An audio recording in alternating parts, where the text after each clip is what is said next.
acknowledge Commissioner Nicole Wilson from District 1. Commissioner Wilson, would you like to come up and say a few words?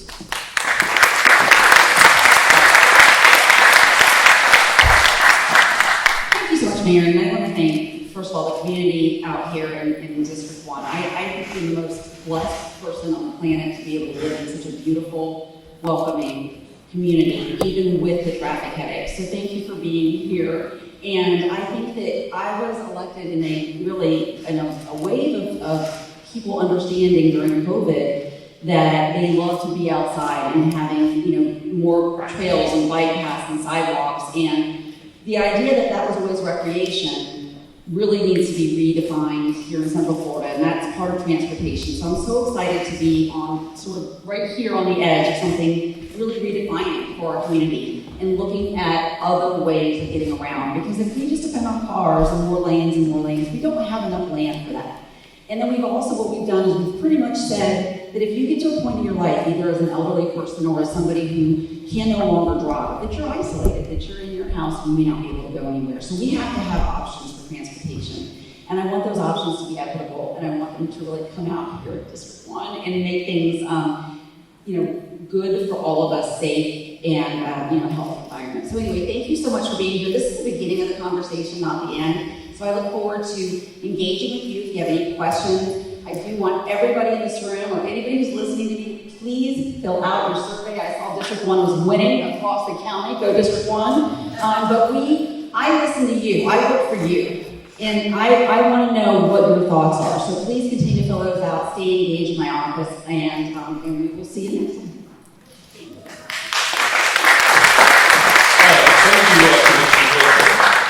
By the way, I live in District 1 also, so how many of you live in District 1?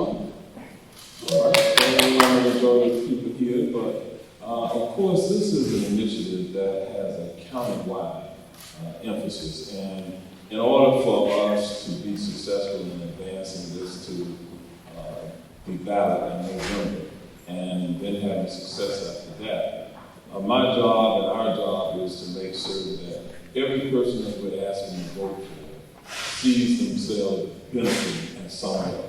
And so as we go forward with the presentation tonight, that is the goal in mind, is to share with you a bit of the details about what it is that we're planning to do here within our community. Let me share a little bit with you about this great county that we live in. Orange County, out of Florida's 67 counties, is the 5th largest county within the state of Florida. Now, during the last decade, our county has grown significantly. It has grown by some 25% during that period of time. We had about 1 million people, and we now have 1,400,000+ people. Before the end of this calendar year, we would like to have 1.5 million people living here within Orange County. And so, as a growing county, that creates a lot of challenges for us. That means that managing and taking care of the land that we have and the air and the water, maintaining an excellent water quality are things that we strive to do. And part of that means that we have to do a better job with the existing transit system. Orange County is a 1,000 square mile county. So depending upon where you live in this county, the character where you live is different. There are 13 municipalities in Orange County. 11 of the municipalities have agreed to participate in the sharing of the funding that potentially will be created by the sales tax. 2 of them have agreed to not participate in that process. And those 2 are Lake Buena Vista and Bay Lakes. They are chartered cities or municipalities within Orange County and the state of Florida. Residents living and voting in Orange County, that's approximately 87% of our population. When we look at the intersection of the various challenges and opportunities that we have as a county, if there's an intersection in terms of the growth that I've talked about just briefly, job creation. We want high-wage jobs in this community. We want our workforce to be able to move around our community in the most effective, most efficient, and most cost-effective manner in our community. Then there's the intersection of housing. We want to create the opportunity for transit-oriented development around the transit stations that we hope to build. Transportation is at the center of this particular universe. We want to do that with innovation. We want to think outside of the box to make sure that we are planning not only for today, but well into the future. Generations that are not yet born should benefit from the decisions that the leaders in this community make today. Then there's this intersection, sustainability. We cannot build ourselves out of the current traffic congestion problems that we have. If we try to build ourselves out of it, that really means that we have to build more roads. We have to widen roads. And what does that mean? That means that we then have to infringe on environmentally sensitive lands.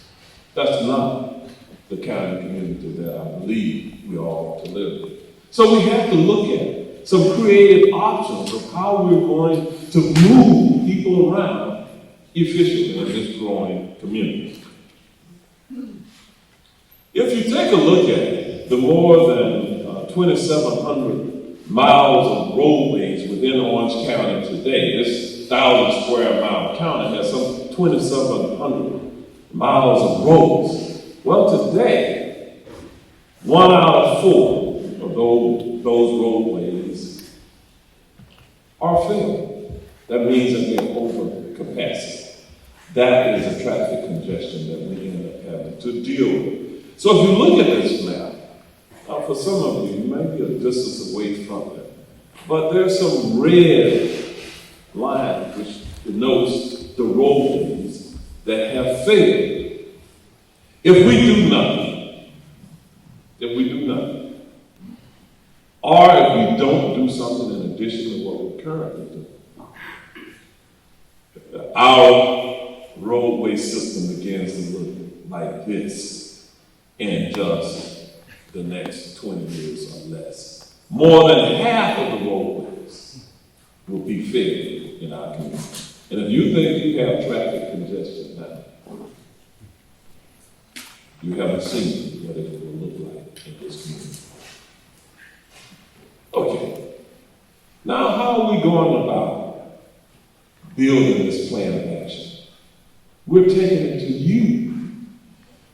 In 2020, we completed some 11,000 surveys of our residents who gave us input.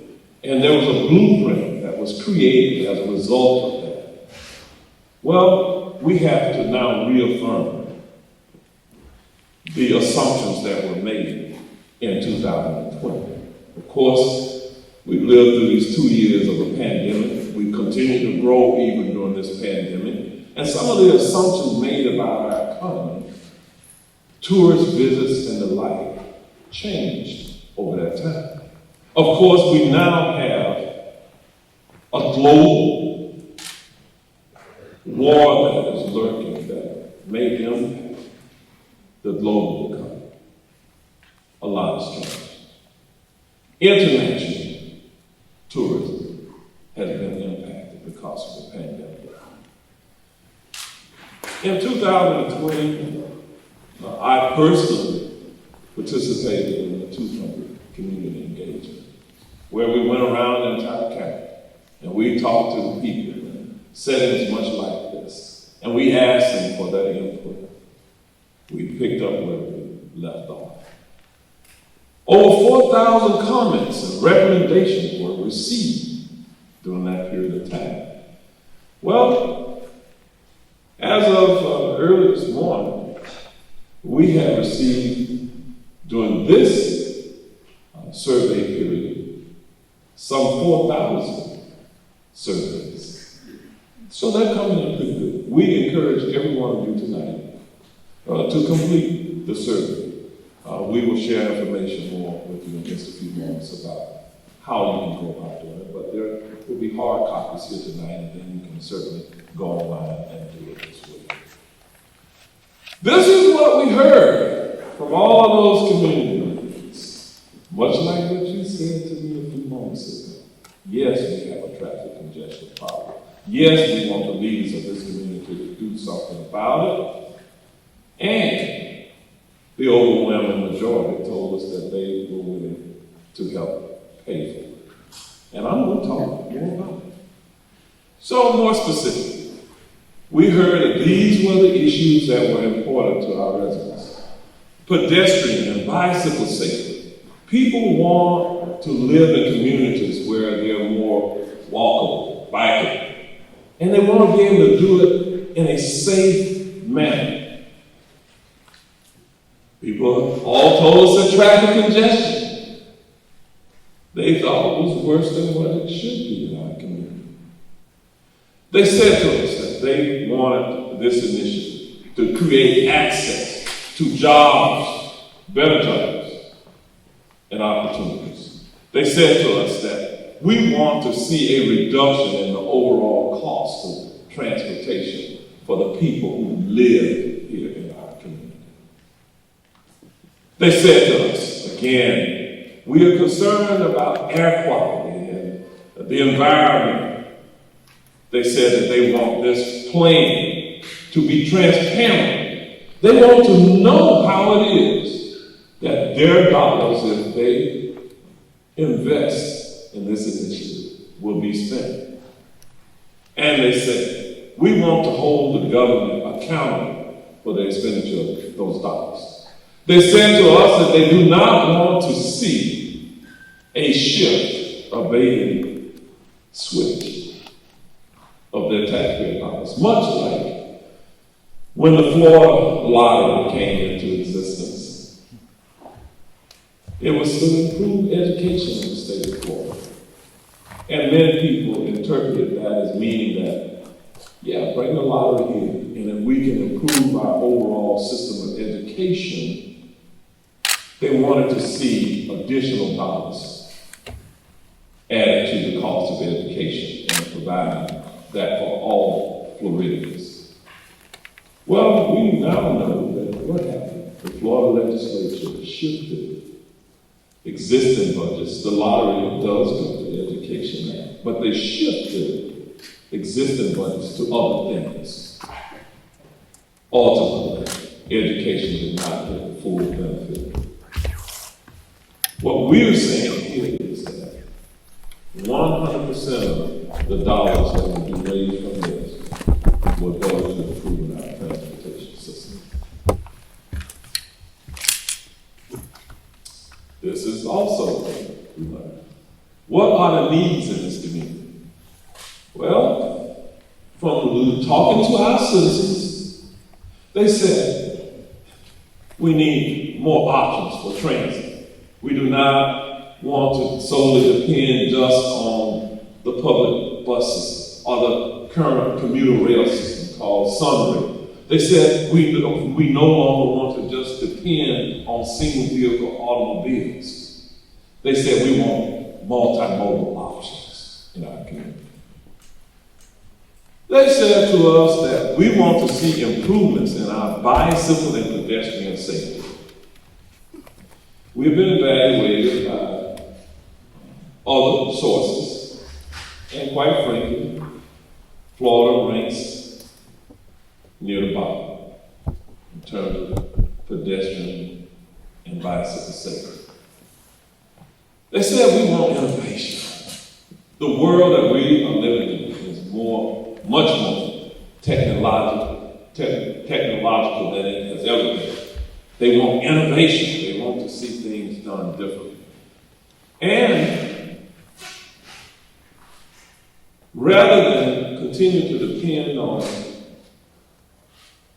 non-dedicated sources of revenues to fund our transportation system, it said we want to see a dedicated funding source that is fair and equitable for everyone in our community.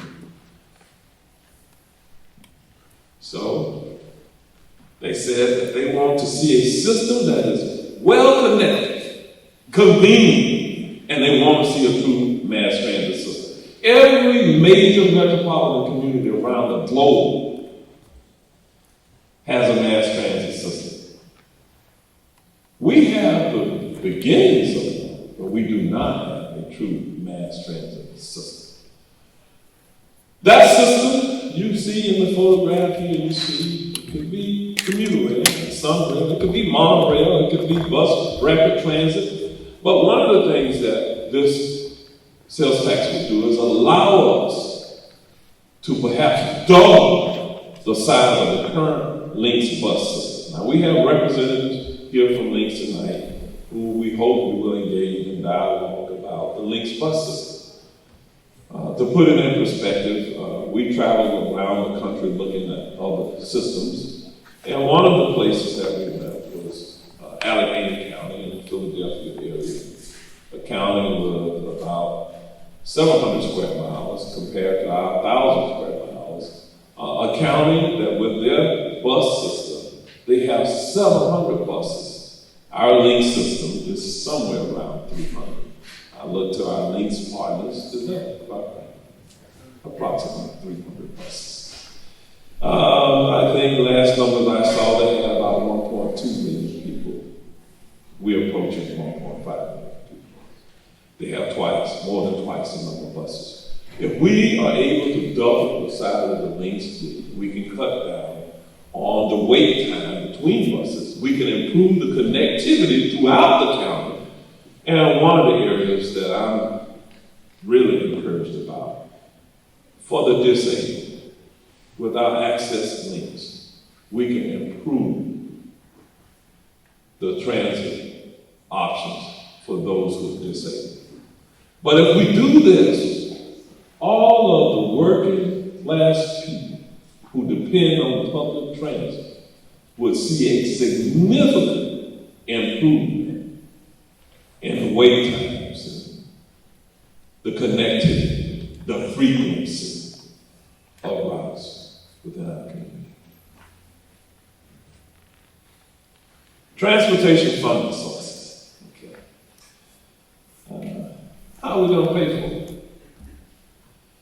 Well, there are different ways. Funds will be allocated. One way is through the Infrastructure Investment and Jobs Act funding, the federal funding.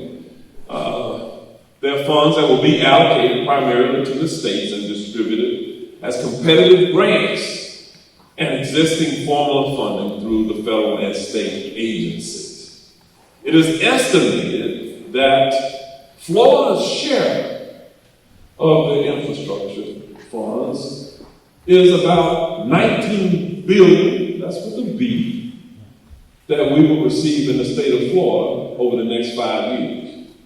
Well, our staff has estimated that the deficit or the true needs, the cost in today's dollars to build a system that our residents have already said to us they want to see and have from the surveys and the community meetings that we were engaged in. It's an $18 billion cost.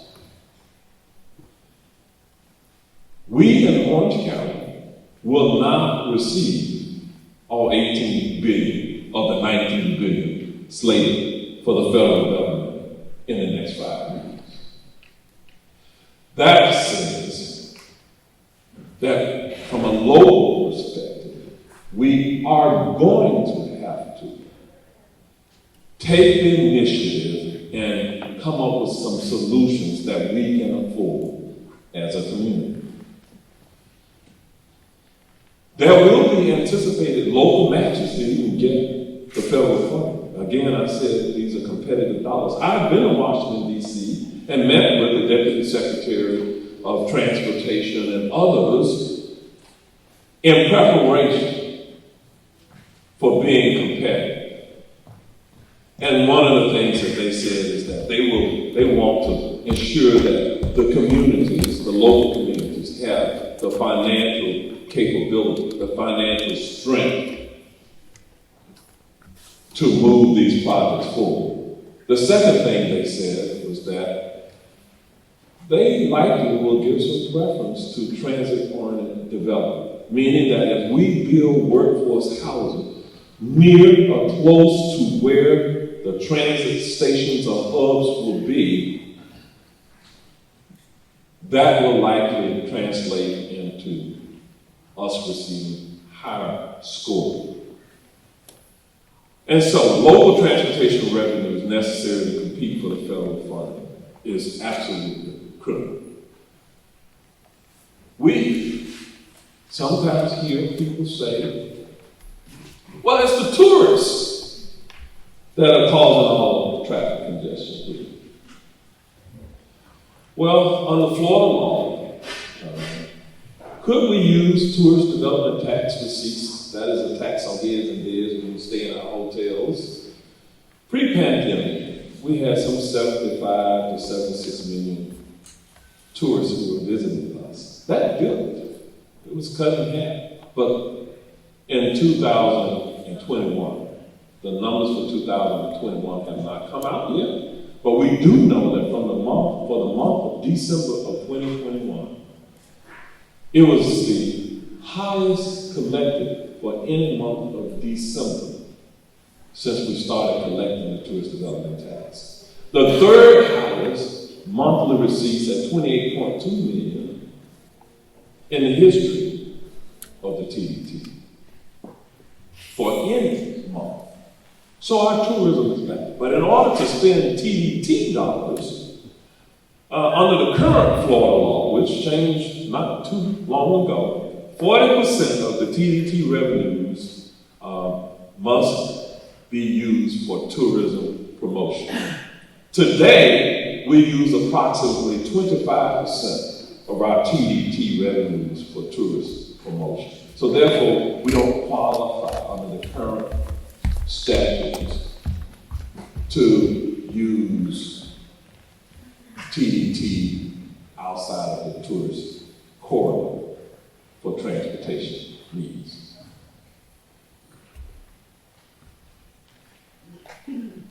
Now, we use TDT revenues to support the arts in our community. The building of the Dr. Phillips Performing Arts Center was the benefactor of TDT funds. The expansion of Camping World Stadium, benefactor of TDT dollars. The arenas that were built for the NBA, benefactors of TDT dollars. Then our sports incentive funds. When we give dollars to attract national and global sporting events into our community, we use those dollars to attract those events into our community, TDT dollars. So, here are the real local funding options that we have. We could consider increasing the local option gas tax. That is the tax that you pay when you fill up at the pump for petroleum products, not for your electric vehicles. Fortunately, vehicles today are much more fuel efficient. They're using less fuel because of government mandated regulations. So the gas tax is a relatively flat tax because of what we're seeing with innovations in the way of automobiles today. But if we went up to the absolute max that we could charge as a local option at the pump, it would generate an additional $25 million. Who would pay that? Everyone that drives an automobile in our community and everyone that fills up at the gas pumps in Orange County. Impact fees. Commissioner Wilson, this is one of her pet peeves. Growth is supposed to pay for itself by taxing the developers who, when they build things, they pass it on to those who they sell the properties to. Orange County is at the max that we could charge them. Our Board of County Commission last year went up to the max. $44 million by going to the max. The other is property. If we increase our property taxes by $1 million in Orange County equates to $161 million on an annual basis. A half mil, therefore, is half of that, $80+ million. The sales tax, on the other hand, would generate approximately $600 million on an annual basis. Now I'm going to talk more about it.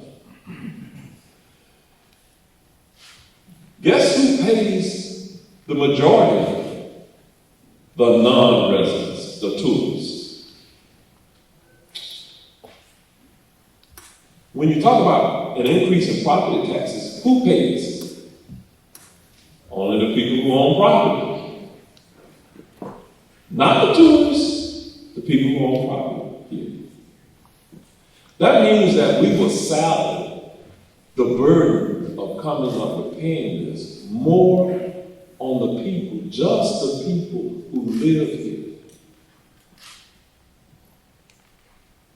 The other thing about the transportation infrastructure sales tax is it's flexible. We can use it to build and expand our current modes of transit. We can use it to invest in capital, and we can use it to pay for operations and maintenance expenses. The other thing about it does not apply to everything that you would purchase. It only applies to the first $5,000 of sales. So if you buy a big ticket item that is more than $5,000, you wouldn't pay this penny on that in excess. It would not apply to essential grocery items, prescription drugs and medications, medical supplies, and it doesn't apply to utilities.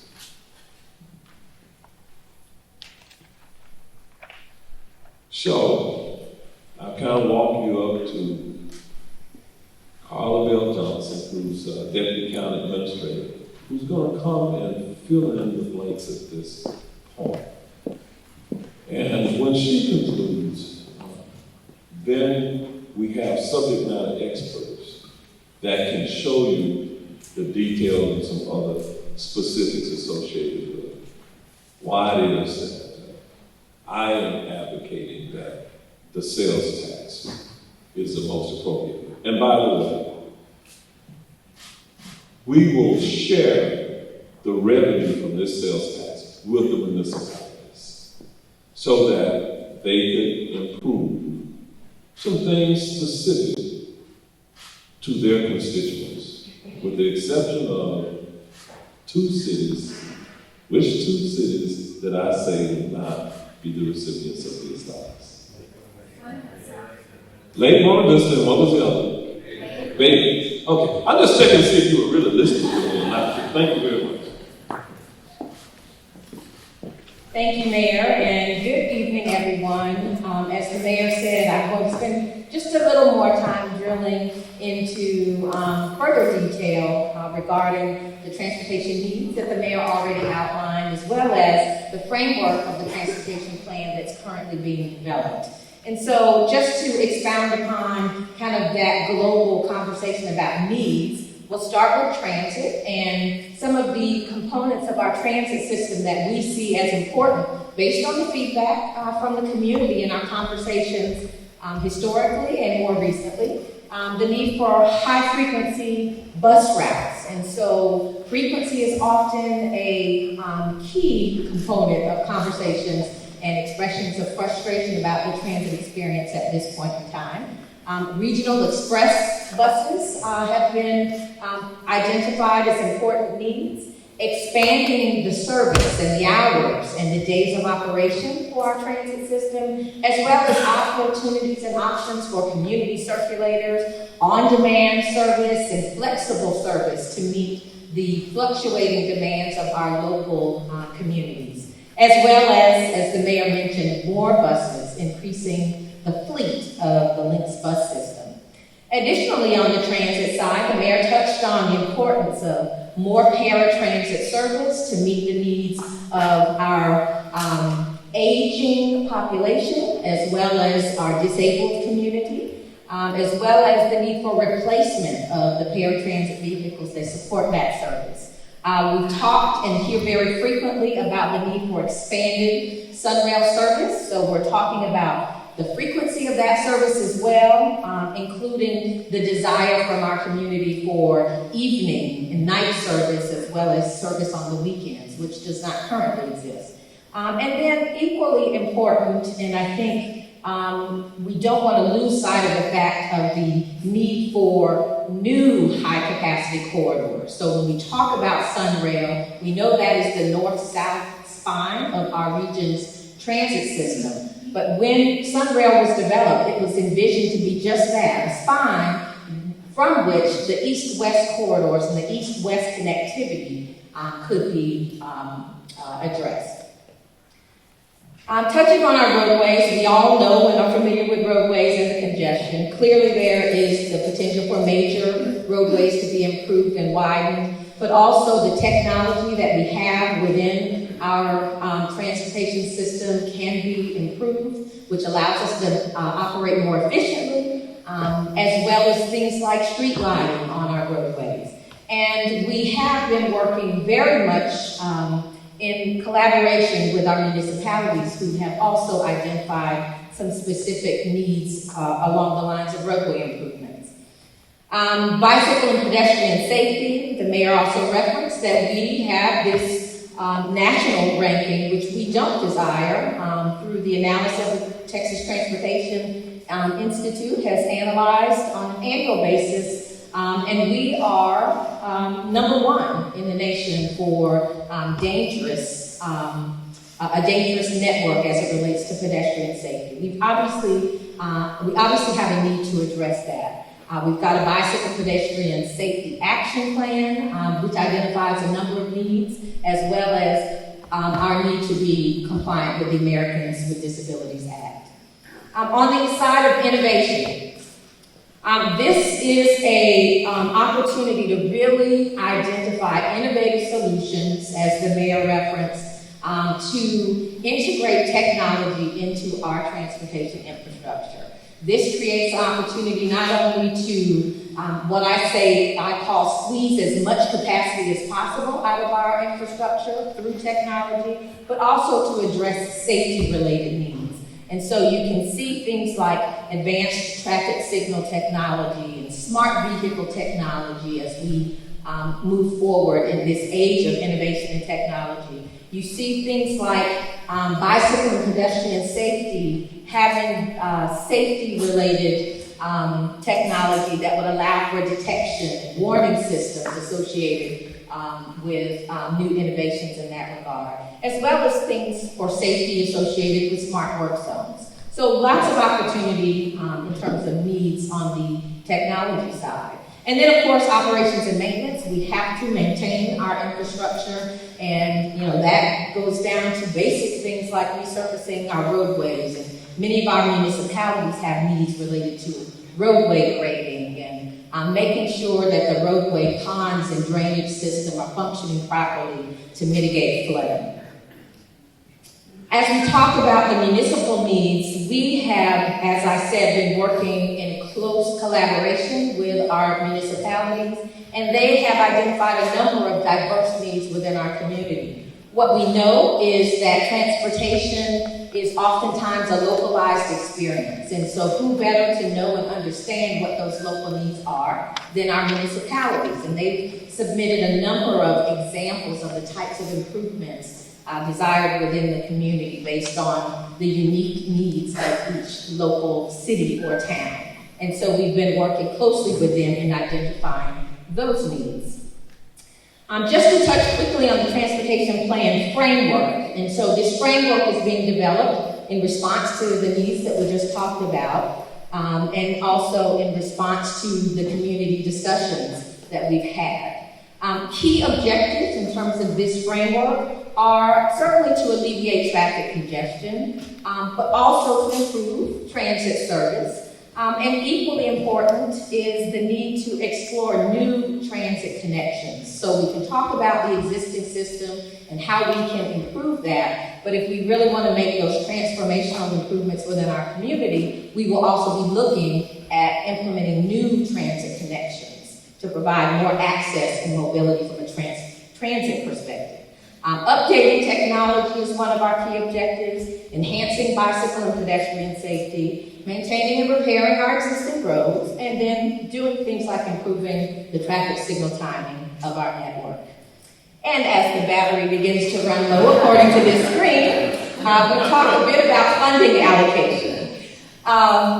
Right now, what we have identified in this framework of the transportation plan is certainly, to the mayor's point, an emphasis of the importance of transit to our longer-term transportation needs within our community. We cannot simply focus on building roadways. And so at this point, our conversation has focused on allocating approximately 45% of the revenues to transit-related improvements, along the lines of the things we've talked about, focusing on the link system, focusing on Sunrail, but also focusing on new connections, which we are calling here some of those high-capacity corridors where we can introduce new transit service. And then the intent would then be that about 45% of the revenues would come to Orange County to address some of the roadway and safety things that we've talked about, bicycle and pedestrian safety,